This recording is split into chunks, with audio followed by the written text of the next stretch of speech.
Starting next week, I'll be living with my mom. Taking care of her is on you. If you defy me, you won't be able to make it, so listen up. Curious to see how you'll manage without me. Well, we're practically strangers now, aren't we? My name is Nancy. I've been married for 8 years. I work from home and handle all the household chores. I'd really like to share household responsibilities since we both work, but because I work from home, my husband insists on me handling everything. So, I have no choice but to do it all. My husband's salary is only $3,500 a month, and he contributes just $500 to our household expenses. So, I've been covering the shortfall with my earnings. Honestly, I earn more than my husband, around $6,000 a month. But because my husband racks up so much credit card bill, we're always just scraping by. Hey, there's hair on the floor. Did you clean properly? This was the first thing my husband said as he entered the dining room, yawning on a weekend morning. He never helps around the house, but if there's even a speck of dust or a wrinkle in the laundry, he's quick to complain. This shirt, can't you iron it a bit better? You got the time, don't you? I looked up from preparing breakfast to see my husband pointing at his shirt with a disgruntled expression. I work too, you know. It wouldn't hurt for you to help me out. Even just ironing your own clothes. You expect me, a man, to do that? Don't make me laugh. Isn't that a woman's job? What's the point of being married if you have to work and do all the housework? I stopped what I was doing, shocked by his unreasonable statement. What do you think I am? A maid? Sounds like you think that's the only reason we got married. A maid might be better. At least they'd do the housework properly and not talk back. That's just mean. I'm doing my best amidst my busy schedule, so I'd appreciate it if you didn't complain. Can't you at least think about helping? We tried talking things through multiple times, but he always brushed it off and is like, I'm way busier than you. He's also fussy about meals. If he doesn't like something, he'll leave it. Sometimes he even demands I make it again. Our food costs kept increasing because I couldn't save much. Hey, this dinner's pretty lazy, isn't it? Well, what can I do? We need to save money to get by. Do you even understand our financial situation? That's just your incompetence. Who do you think allows you to have food on the table? Who do you think keeps this household afloat? You've been pretty sassy lately. Maybe you need to rethink your place. I'm not being sassy. I'm stating facts. I'd love to prepare more elaborate meals, but considering our budget, I can only make budget-friendly dishes. This is how it always is. My husband always talks down to me. My husband thinks we're living comfortably because of him, but his salary is only about $3,500 a month. Moreover, he only gives me $500 for living expenses. The rest he spends as his pocket money. We live in a rented apartment, with a monthly rent of $2,000. Already, the living expenses aren't enough, so I cover the deficit with my saving. I've tried explaining this situation to him, but he doesn't believe me, thinking I'm lying just to have the upper hand. On weekends, he just lounges around at home or goes out with his colleagues. The times when we went out as a couple or had fun conversations were almost non-existent. Still, I worked hard to earn the living expenses, hoping we might one day go on a trip to mend our relationship. It's often said that financial ease brings peace of mind, and I kept telling myself we needed that peace. Not only that, but Tom frequently requests cash advance on his credit card, and I have to cover those payments every month, constantly straining our finances. Hey, I've asked you multiple times not to use cash advances. There are times when the monthly bill exceeds $3,000. We won't be able to make ends meet. That's because you don't get how the world works, Nancy. I'm busy with business dinners. Thanks to those, I get my current salary, and you can live the life you have. It's all for work. How many times do I have to say it? I wonder if maybe the money he spends on these dinners might be more than his actual salary. Don't you have your own salary? Besides what you give to the house. Isn't that enough? He was like that amount? Hardly enough. If anything, I wish I had more pocket money. If you worked a bit harder, Nancy, we wouldn't have to worry about all this, and clearly not willing to listen. I've tried confronting him more assertively in the past, but it just leads to arguments without resolution, so I've come to give up myself to the situation. Once, the credit card bill exceeded $3,500. Shocked, I closely examined the details. Most of it was cash advances, but I noticed the same name of a nightclub appearing multiple times. Upon researching, I found out it was a nightclub in the downtown, and he seemed to be a regular there. Hey, does entertaining clients always have to be at a club? I asked my husband while he was having dinner after coming home from work. Upon hearing the question, my visibly flustered husband began to cough. Hey! Why'd you bring that up out of the blue? What are you even talking about? He tried to play dumb, but his evasive eyes gave him away. I checked the credit card statement. You've been going to nightclubs, haven't you? That's not for business, is it? When I mentioned the word business, my husband seemed somewhat relieved. Yeah, it's for business dinners. Oh, that place was a nightclub? Had no idea. Seeing my husband's mouth twitch, a woman's intuition kicked in. There's still something he's hiding. Anyway, the credit card bill has gone over $3,500 and I can't afford it, so I think your card might get declined soon. So, please moderate your business dinners, okay? I thought about using this opportunity to claim I couldn't make the payment and cancel my credit card. What? That's problematic. Don't do that, just pay up. No, I can't. Think about our living standard. I can't afford it. My husband desperately insisted I should pay. It seemed his desperation gradually turned into anger. Suddenly, my husband slammed the table. You trying to ruin my job? If I don't entertain clients, we won't get any deals.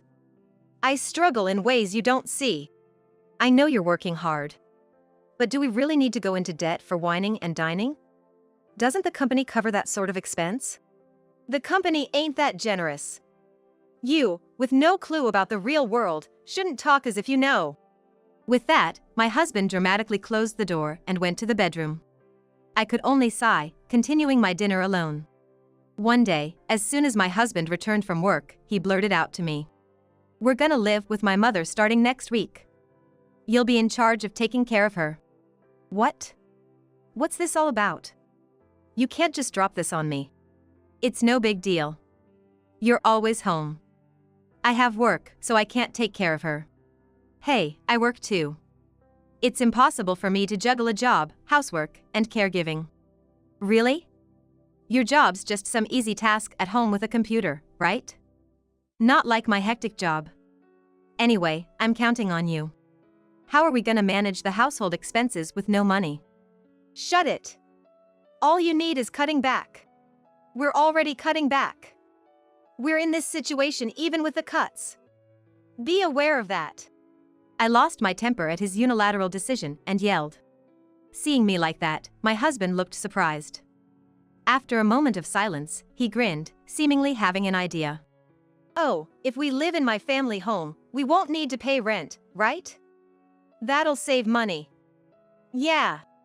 I can also reduce the money I put into the household. Let's make it $300 starting this month. Hearing such an outrageous suggestion, I'm pretty sure my eyes must have been wide open in shock. $300? That's even more impossible. Just because we don't have to pay rent doesn't mean caregiving won't be expensive. Like I said, you can manage that by cutting back. I'm super busy. All the household matters are your responsibility. It's about your mother, right? So you should help too. What does she say about this? My mother is all for it. She said it'd be easier for her if you did all the caregiving. What? Even she said so? Can you at least ask her to contribute her pension to the household, Tom? My mother-in-law and I weren't exactly on the best of terms, and I had been keeping her distance. But my mother-in-law is always like a wife's duty is to take care of her husband and family. Since you married and have a family, you must fulfill that responsibility. I wouldn't put it past her to say something like that. But we need to live together, and if she doesn't contribute even a little to the household expenses, our family is gonna fall apart. What? You trying to go after my mom's pension? Can't believe it. Normally, children take care of their parents. You're all about money, ain't you? It's unbelievable. If we had enough income, I wouldn't be saying this. We're barely getting by with just the two of us. We can't afford to support anyone else. If that's the case, why don't you earn more? And while you're at it, do all the chores and caregiving. Do it all perfectly before you complain to me. If I did that, I'd break down. So what if you did? If you end up in the hospital, we'd get insurance money, right? That's probably the only way you'd be useful in terms of money. Anyway, I'm moving out next week. He stormed off angrily toward the bathroom after saying that. It's just too much. What do you expect me to do? I'd always felt mistreated, but the shock of hearing such words from my husband was overwhelming. That day, I cried and made up my mind. I'm not gonna let him have his way. I'm gonna divorce him. I called my parents the next day. Hearing the situation, my parents were furious and told me to come home immediately. My parents' kind words brought tears to my eyes, and my determination to divorce solidified even more. I told them I'd come back as soon as everything was prepared and hung up. I decided to carry on as usual until I was ready for the divorce, doing everything behind the scenes. After sending my husband off to work as usual, I headed to a certain place and requested a particular service. I asked them to hurry, and they were very understanding and cooperative. Then, I looked something up on the internet. To find a lawyer to assist my divorce. I always thought I would never divorce, but once my mind was made up, it felt surprisingly straightforward. After deciding to divorce, instead of feeling regret, I started looking forward to my life after the divorce. I picked up lawyers' contact and printed the list at home, and hid them where my husband wouldn't find them, waiting for the moving day. As I was preparing dinner, as usual, my husband came home from work and started talking with an unusual expression. Something good happen? You're humming a tune. I hadn't realized until my husband pointed it out, but I was indeed humming without even noticing. With thoughts of divorce constantly on my mind and considering trying out farming with my parents back or maybe going on a family trip when life gets better, I realized I wanted to be away from my husband more than I had thought. Oh, I just found a good deal on meat today. So, I was happy thinking about the savings. I had to deflect so as not to raise his suspicion. You're a simple woman. Getting happy over just some meat. And stop talking like we're broke. Sure enough, my husband replied with a sarcastic remark. Whenever I'm in a good mood, for some reason, my husband gets grouchy.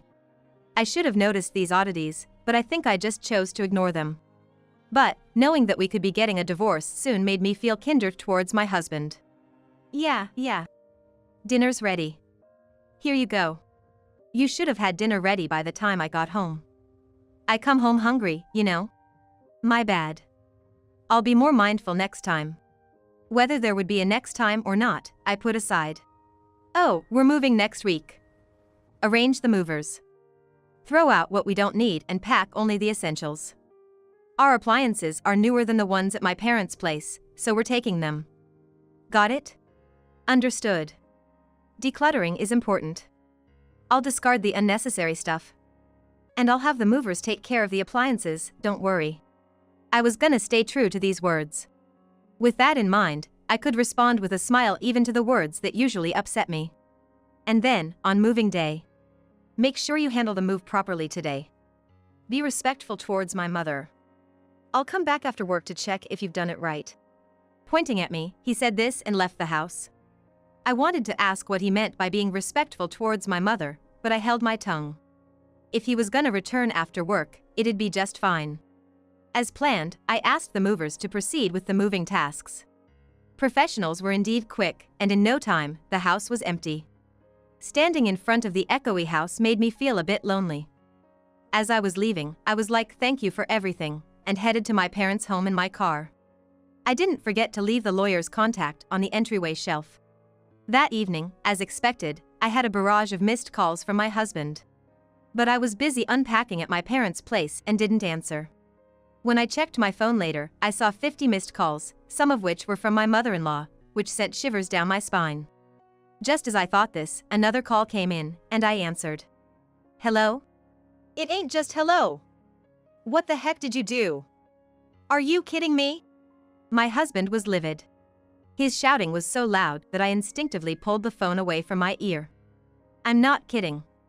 I did exactly as you told me and got rid of what we didn't need. So, let's get divorced. You think I'm dispensable? If we divorce, you're the one who's gonna be in trouble, not me. You can't even fend for yourself, yet you act all high and mighty. Get back here right now. Well, I can manage just fine on my own, so don't you worry. And guess what? I'm already back at my parents' house. So, let's proceed with the divorce process. What? You're at your folks'? Aren't your parents getting on in years? Planning to support them now? With what? Your measly money? Always nagging about money, and now you'll just be even poorer. That's why I ain't gonna divorce you.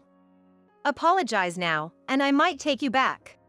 Actually, do you even know what my parents do for a living? I'm not sure about the specifics, but I'd wager they earn 10 times what you do. But I don't plan to depend on them. My income is more than sufficient. In fact, I earn almost twice as much as you. What? 10 times? That's ridiculous. And there's no way you earn that much. You don't have to believe me. But I'm not coming back, and I'm not changing my mind about the divorce. So let's move on. Goodbye. Hey! Wait! Listen to me. He continued to shout, but I promptly hung up on him. My parents, who had been listening with stern faces during the call, smiled and were like, "You did well," once I hung up. He kept calling back, spewing the same nonsense, until eventually, my mother-in-law chimed in and was like, "Come take care of me." So I decided to ignore them for a while. Next, I went on to cancel a credit card. Interestingly, the card my husband had been using was a family card under my name. Turns out, my husband had missed several payments before, and was unable to get a credit card under his own name. Even though he needed it for work, I deeply regretted letting him use my card. Without hesitation, I called the credit card company to cancel it. Now, he wouldn't be able to use it anymore. Upon realizing this, my husband showed up at my parents' house. The door was knocked incessantly, making it pretty clear to my parents and I that my husband had arrived. My father was the first to greet him. My husband looked a bit startled to see my father, but started to complain right away. "Please call Nancy. I need to talk to her. I've heard enough. Did you agree the divorce?" My husband stuttered for a moment. But his anger flared up quickly and he was like, "There's no way we're getting a divorce. I'm being told about the divorce out of the blue, and I don't even know what's going on. All of this is Nancy's fault. You, as her father, should be lecturing Nancy." Hearing my husband's words, it seemed like my father's patience had finally run out, and for the first time in a long while, we heard him raise his voice in anger. "Enough is enough. Blaming everything on Nancy. Don't you understand your own words and actions? Speaking as Nancy's father, you're a failure as a husband. Stay away from Nancy." For the first time, my husband saw my father's anger and he was visibly shaken, at a loss for words. That was when I stepped out. "Listen, Tom. Let's put an end to this. Can you please agree our divorce? Aren't you supposed to be taking care of your mother? Better get going." Seeing me, my husband's face turned red with anger again. "Nancy! How dare you say that? It was you who canceled the credit card, wasn't it? Because of that, I can't work. You better fix this immediately." I did restore it. After all, it was my credit card. It's only natural since we're getting divorced, right? And I didn't just freeze it, I closed the account. So, I can't restore it anymore. Why don't you get one for yourself? If you can, that is. You closed it. Acting all high and mighty. Who do you think has been supporting our lifestyle? Are you gonna repay my kindness with betrayal? I've been supporting you. At this point, I was utterly shocked by his complete lack of understanding of the situation. The same lines, time and time again. I started to feel sorry for him, thinking he'd never change. That's when my mother stepped in. "Look, Tom, I'm not sure I understand what you're getting at. Who's been supporting whom? Doesn't that apply to you as well?" My mother calmly tilted her head, asking Tom the question. Suddenly faced with a calm presence, Tom seemed a bit more composed. "What do you mean?" "I've been supporting Nancy. In fact, I've been the one working to make ends meet. So, I don't think I'm wrong here."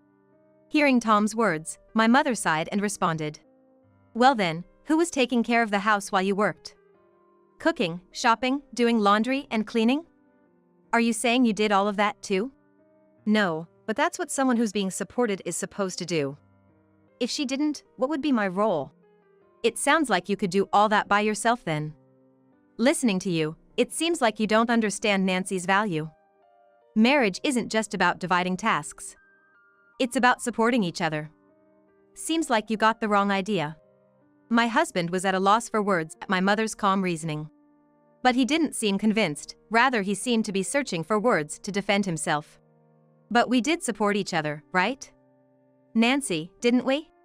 Looking troubled, Tom turned to me for support. I was extremely uncomfortable. It wasn't mutual support. You were using me, weren't you? As a maid for housework and a cash cow. Isn't that how you saw me? Pushing him away with my words, he gritted his teeth in frustration and left, shouting that he wouldn't divorce me. My father looked like he still had things to say, his face contorted with frustration, but my mother just chuckled and was like, "What a terrible exit line, huh?" A few days after the incident at our house, I received a call from a company I had contacted to prepare for the divorce. I had hired a private investigator to look into my husband's affairs. They called to report the results of their investigation, and I quickly arranged to visit the firm the next day. The next day, I found out from the results that my husband was deep in the wrong. Turns out he was involved with 3 other women. The business dinners he often mentioned were actually lies to cover up meetings with these women. For a while after the investigation started, he'd been seen going to hotels and dining with one of the 3 women, but that seemed to have decreased significantly recently. When I mentioned the incident with the credit card, the investigator laughed and was like, "So basically, you're saying he couldn't cheat anymore because he ran out of money to use, huh?" I guess that's probably the case. But they had gathered enough evidence for me. With all this proof, I was told I could smoothly proceed with the divorce. They were like, "If you're looking for a lawyer, you might want to contact this law firm," and even introducing me to a lawyer. So, I quickly reached out to that law firm. It seemed they and the lawyer knew each other, and when I mentioned the investigator's name, the lawyer gladly took my case. I quickly went to meet with the lawyer, and given that all the evidence was in order, we were set to prepare for the divorce immediately. I was told to refrain from direct contact with Tom since the lawyer would act as my representative. I conveyed that I wouldn't want to reach out anyway. The lawyer chuckled and was like, "Well, that won't be an issue then."